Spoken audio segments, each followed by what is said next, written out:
Asep berada di tempat yang gelap, sempit dan lembab. Apa di sekitar desa ada sumur kering yang sudah tidak terpakai? Ada mbah, sumur yang sudah tidak terpakai. Letaknya berada di sebelah utara desa, dekat dengan semak-semak. Sesampainya di sumur itu, betapa terkejutnya warga. Ternyata memang ada Asep di dalam sumur itu, dengan posisi sedang meringkuk di dasar sumur. Dengan tubuh pucat dan sangat dingin, warga pun turun untuk mengangkat tubuh Asep.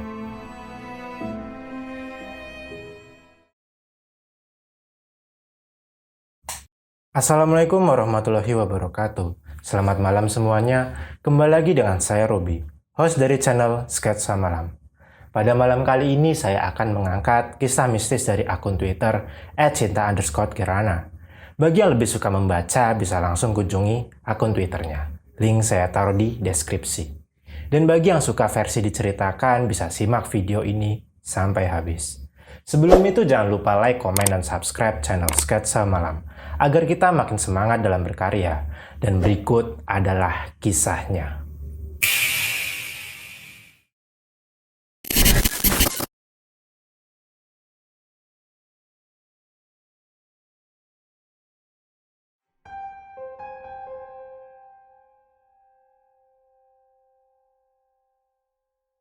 Peristiwa ini dialami oleh, sebut saja Bu Saudah. Beliau berumur kurang lebih 35 tahun dan berasal dari daerah Kabupaten Bandung. Bu Saudah hanya tinggal berdua saja dengan anak semata wayangnya. Suaminya sudah meninggal beberapa tahun yang lalu. Kala itu sore hari pukul 4, Bu Saudah sedang sibuk mempersiapkan makan malam di dapurnya. Dan anaknya yang bernama Asep, yang saat itu duduk di kelas 4 SD, meminta izin untuk bermain bersama teman-temannya. Selepas pulang sekolah, Asep memang biasa bermain bola atau permainan lainnya dengan anak-anak tetangga di lapangan kosong di pinggiran desa. Desa tempat Asep tinggal bukanlah desa besar, melainkan hanya desa kecil dengan beberapa rumah panggung dan rumah beton semi bilik anyaman khas pedesaan. Saat itu belum ada gadget, sehingga anak-anak memang terbiasa bermain di luar rumah. Menjelang maghrib biasanya Asep sudah pulang, lalu ia mandi dan pergi mengaji di musola desa.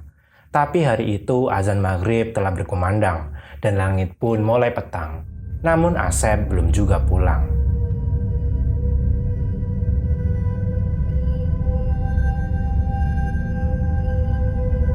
Setelah menunaikan sholat maghrib, Bu Saudah akhirnya inisiatif menyusul Asep ke lapangan biasa tempat Asep bermain, yang jaraknya sekitar 5 menit dari rumahnya.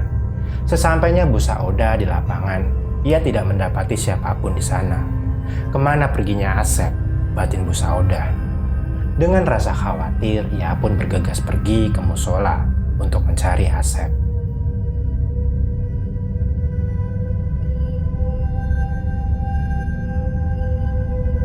Alunan sholawat terdengar saat Bu Saudah mendekati musola. Dicarinya Asep di antara anak-anak sebayanya yang sedang mengaji. Tapi Asep tidak ada di sana.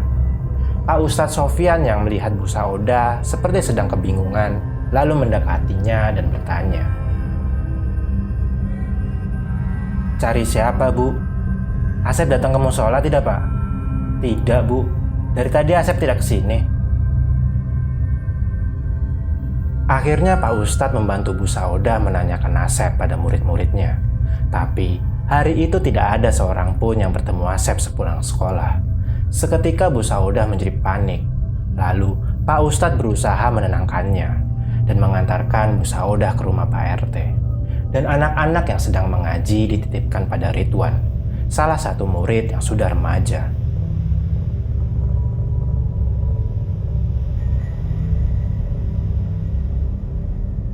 Setibanya di rumah Pak RT, mereka dipersilakan masuk dan menjelaskan kejadian yang terjadi. Pak RT lalu menceritakan bahwa Asep sempat datang ke rumahnya untuk meminta izin mengambil beberapa buah mangga di halamannya. Di halaman rumah Pak RT memang terdapat satu pohon mangga yang besar dan buahnya selalu matang. Menurut penuturan Pak RT, Asep datang bersama 2 orang anak sebayanya sekitar pukul 4:30 sore. Pak RT belum pernah melihat kedua anak yang datang bersama Asep tersebut.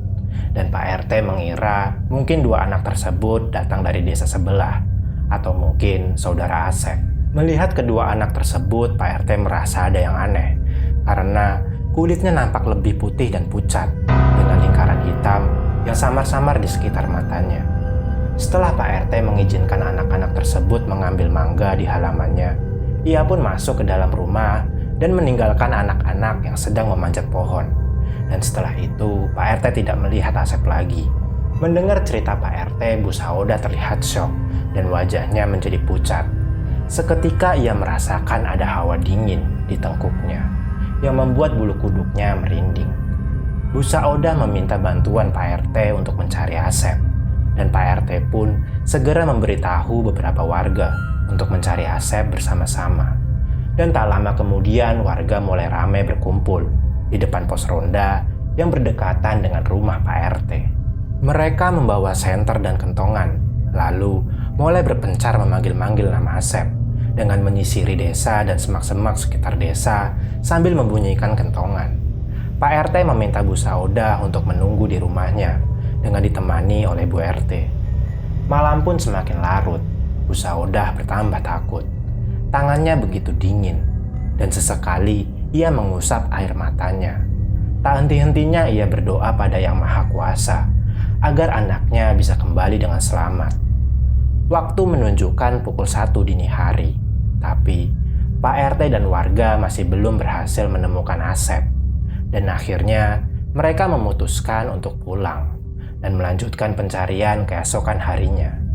Mengetahui hal itu, Bu Saudah menangis yang kemudian ditenangkan oleh Bu RT.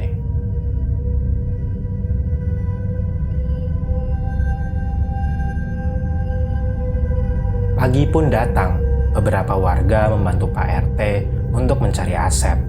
Tapi warga yang datang tidak sebanyak tadi malam, karena sisanya harus pergi bekerja.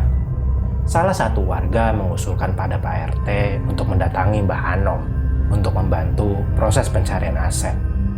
Mbah Anom adalah orang pintar dari desa sebelah, dan Pak RT pun pergi dengan salah satu warga ke rumah Mbah Anom. Mbah Anom tampak sedang duduk di kursi bambu yang berada di teras rumahnya, sambil meminum kopi hitam dengan cangkir besi loreng khas cangkir tempo dulu. Pak RT pun dipersilakan masuk dan mulai menceritakan tentang kejadian hilangnya Asep. Mbah Anom tampak memejamkan mata sambil sesekali mengerutkan keningnya. Asep berada di tempat yang gelap, sempit dan lembab. Apa di sekitar desa ada sumur kering yang sudah tidak terpakai? Ada, Mbah, sumur yang sudah tidak terpakai. Letaknya berada di sebelah utara desa, dekat dengan semak-semak. Setelah mendapat informasi itu, Pak RT langsung memberitahu warga untuk mencari di sumur tersebut. Sesampainya di sumur itu, betapa terkejutnya warga. Ternyata memang ada Asep di dalam sumur itu, dengan posisi sedang meringkuk di dasar sumur, dengan tubuh pucat dan sangat dingin. Warga pun turun untuk mengangkat tubuh Asep. Bu Saudah yang mengetahui hal tersebut langsung menerobos kerumunan warga dan terpaku menatap anaknya yang telah tiada. Ia pun menangis dengan histeris sambil memeluk Asep.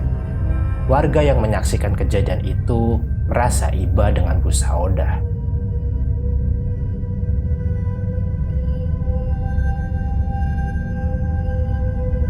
Siangnya warga membantu Bu Saudah mengurus pemakaman jenazah Asep. Acara pemakaman berjalan dengan lancar, disusul dengan tahlilan pada malam harinya. Bu Saudah terlihat sangat terpukul atas kepergian anaknya. Berkali-kali ia jatuh pingsan dan menangis sambil menyebut nama anaknya. Malam semakin larut, Bu Saudah mencoba mengikhlaskan kepergian anaknya walau berat. Ia berusaha untuk tidur setelah malam sebelumnya bergadang dan kelelahan. Tak butuh waktu lama, Bu Saudah pun akhirnya tertidur pulas. Di saat tertidur pulas, Bu Saudah bermimpi didatangi oleh anaknya yang datang menghampiri dengan baju dan celana persis seperti yang terakhir dikenakannya. Dan di situ Asep berkata, "Bu, aku takut."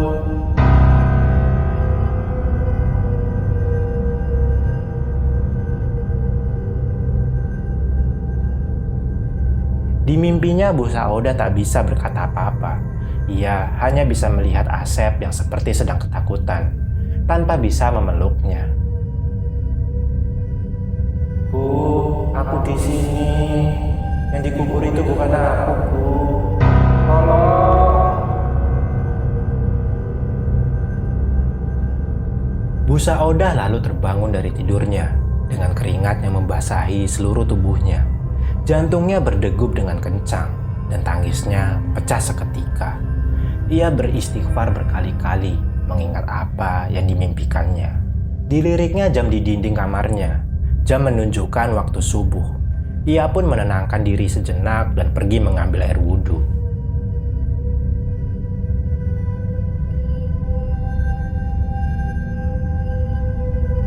Paginya Bu Saudah menceritakan apa yang ia mimpikan semalam kepada kerabatnya. Di situ Bu Saudah berpikir, mungkin dirinya masih terpukul, sehingga ia bermimpi didatangi oleh Asep. Di malam-malam selanjutnya Bu Saudah masih bermimpi yang sama dengan malam sebelumnya. Mimpi itu berulang hingga malam ketiga. Asep berkali-kali datang di dalam mimpinya dengan ekspresi ketakutan dan berkata, Bu, yang dikubur itu bukan aku, Bu.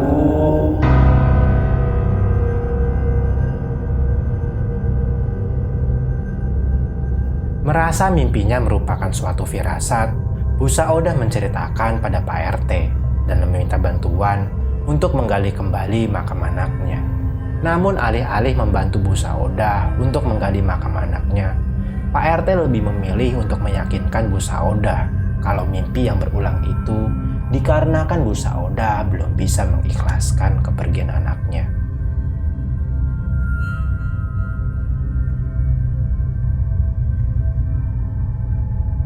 Di malam keempat, kelima, dan keenam, Bu Saudah masih memimpikan hal yang sama. Dan hal itu membuat Bu Saudah mendesak Pak RT untuk membantunya. Tapi berkali-kali Pak RT menolak permintaan Bu Saudah dan tetap meyakinkan bahwa itu hanya mimpi. Sampai di malam ketujuh, Bu Saudah masih memimpikan hal yang sama. Dan akhirnya Bu Saudah sudah tidak sanggup lagi melihat anaknya yang ketakutan di dalam mimpinya. Mimpi yang sama selama 7 hari itu membuat Bu Saudah hampir gila. Tanpa lelah ia pun kembali meminta bantuan Pak RT. Pak RT pun akhirnya luluh dan menuruti Bu Saudah untuk membantu menggali makam anaknya. Sejujurnya selain karena iba dan tidak tega melihat Bu Saudah yang makin hari makin terpuruk dengan kesedihannya, di dalam batin Pak RT ia pun penasaran dengan apa yang akan terjadi bila makam itu digali.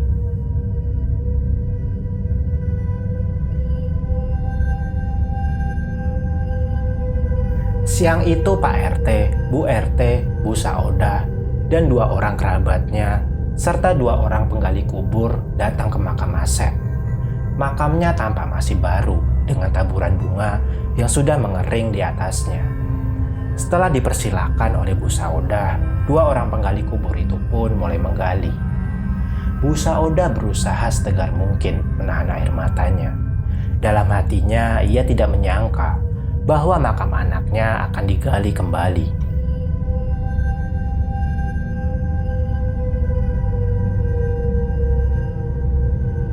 Setelah beberapa menit menggali, kain kafan Asep mulai terlihat dan kedua penggali pun memperlambat galiannya agar tidak merusak kain kafan Asep.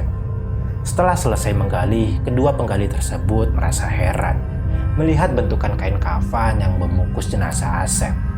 Tapi mereka tidak berkomentar apa-apa dan mulai mengeluarkan jenazah Asep dari liang lahat yang dibantu oleh Pak RT serta 2 orang kerabat Bu Saudah. Jenazah diletakkan di samping lubang kubur yang terbuka. Bu Saudah menahan tangisnya dengan kedua tangannya yang menutupi mulutnya. Ternyata tak hanya penggali kubur yang merasa heran, tapi semua yang ada di situ juga merasa heran dengan bentukan kain kafan Asep yang lurus dan sangat kaku.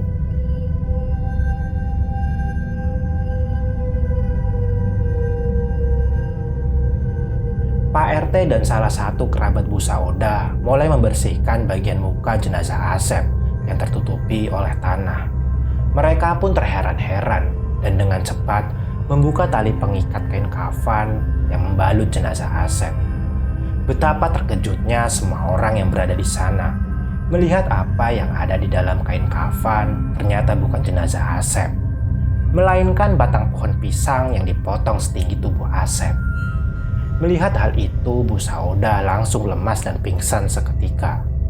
Peristiwa itu pun dengan cepat tersebar ke seluruh penjuru desa, bahkan sampai ke desa-desa lain. Hingga saat ini, tidak ada yang tahu pasti di mana keberadaan Asep. Ada yang berpendapat bahwa Asep diculik makhluk gaib, dan ada yang mengira juga kalau Asep dijadikan sebagai tumbal pesugihan. Yang pasti, Asep sudah tidak pernah lagi datang ke dalam mimpi Bu Saudah.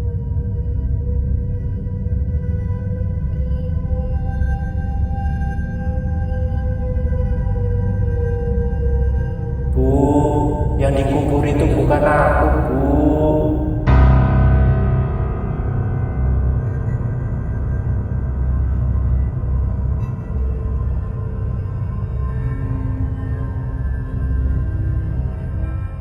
Ya, itu tadi adalah kisah mistis dan juga pilu yang dialami oleh Bu Saudah saat anaknya menghilang dan meninggal. Ambil pembelajaran dari kisah Bu Saudah ini, dan terima kasih yang telah mendengarkan kisah ini sampai habis. Jangan lupa like, komen, dan subscribe channel Sketsa Malam, agar kita makin semangat dalam membawakan kisah-kisah horor selanjutnya. Saya Robi, Sketsa Malam, undur diri.